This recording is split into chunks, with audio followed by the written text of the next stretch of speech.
New this morning on your fast track to the top of the hour, one woman hurt after police say her and another motorcyclist hit each other in Ottertail County. This happened yesterday afternoon on Highway 210 near Fergus Falls.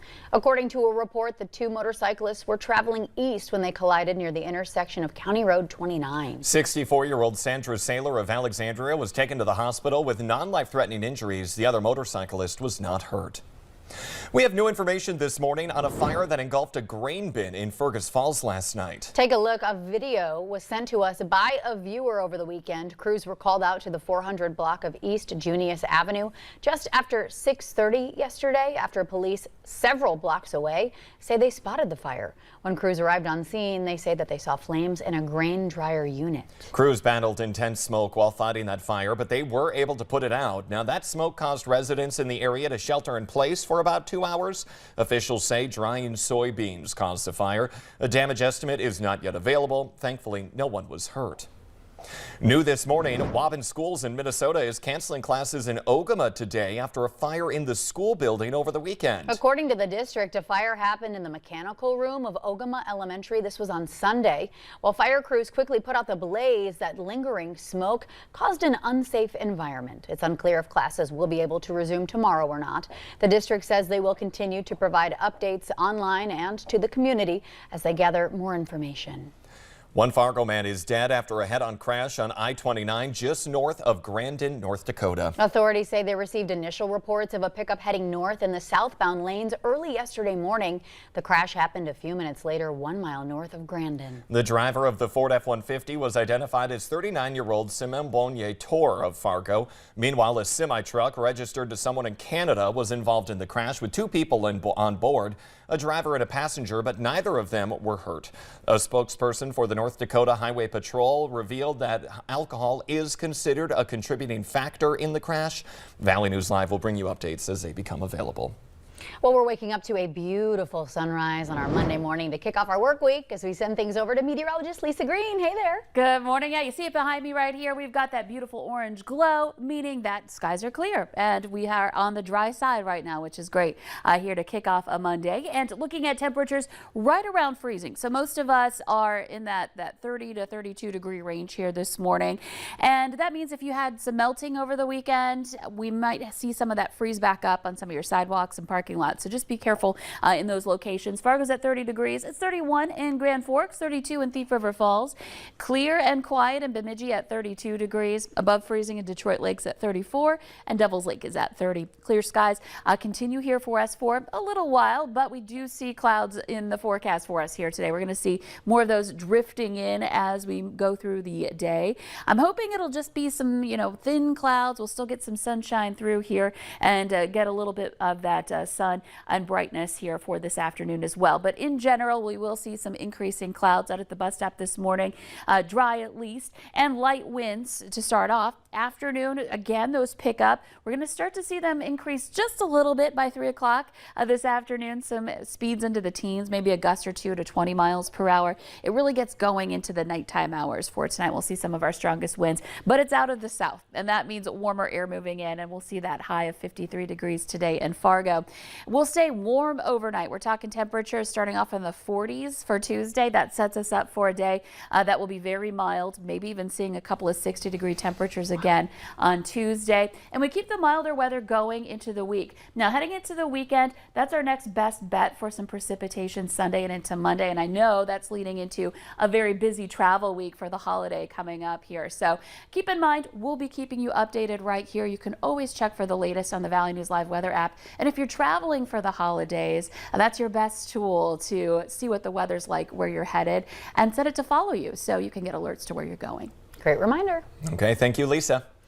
House Republicans have unveiled their plan to avert a government shutdown potentially happening next week. The new House Speaker, Mike Johnson, opted to go with a 2-step continuing resolution over a more typical funding extension that would cover the entire federal government. Now, under the 2-step strategy, several spending bills would be extended until January 19th, while the remaining bills would go on a continuing resolution until February 2nd. This plan does not include budget cuts or aid for Israel, and it is designed to avoid a, quote, messy showdown right before the holidays to allow more time to pass individual spending bills. The House is expected to vote as early as tomorrow. Just days after the third Republican presidential candidate debate, the field is already down by one. Senator Tim Scott of South Carolina announced last night that he is dropping out of the 2024 presidential campaign. Scott started the 2024 campaign with a lesser-known reputation when compared to some of his competitors. However, his campaign and an allied super PAC spent millions of dollars on ads in early voting states. Scott soon saw an uptick in early state polls, but failed to gain enough traction, and his poll numbers stagnated as his in-state rival Nikki Haley's popularity grew. The South Carolina senator announced that he was suspending the campaign during an appearance on Fox News. Scott said voters have made it clear to him that now is not the time to run for president.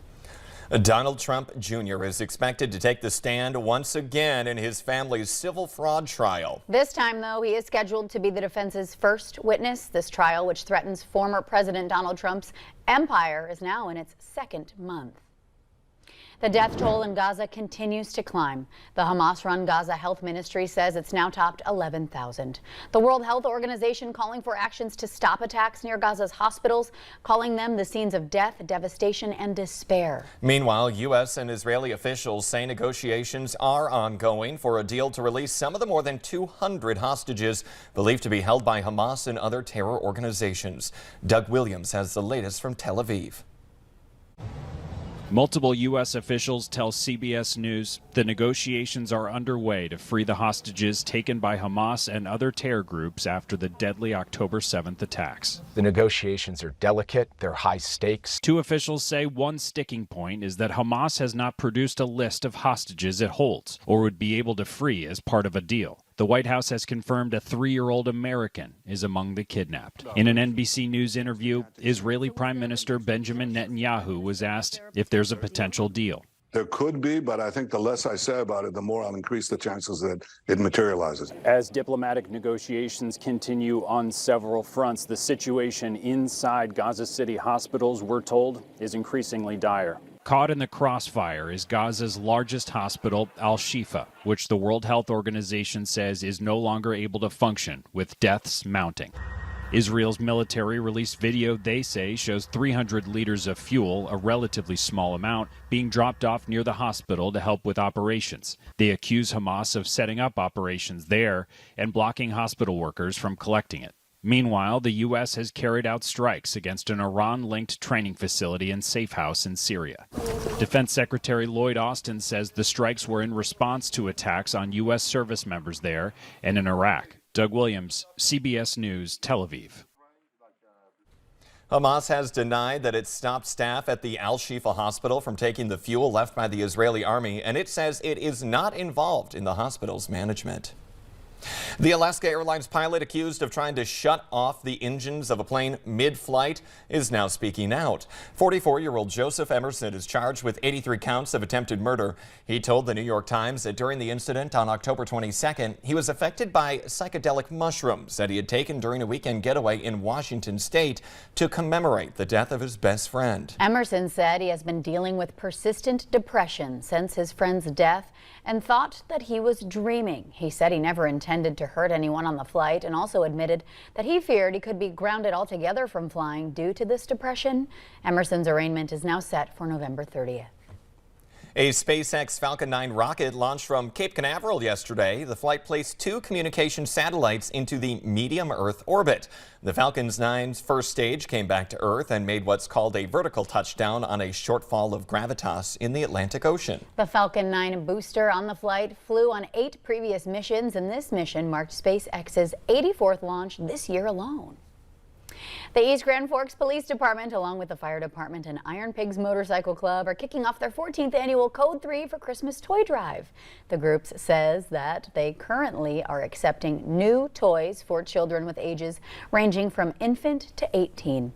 You can drop off toys in the lobbies of the police and fire departments. They're also accepting cash donations this year. All toys will be donated to families who are in need of gifts for their kids this Christmas. Now, the gifts will be handed out December 9th from 8 a.m. to 11 a.m. at the East Grand Forks High School.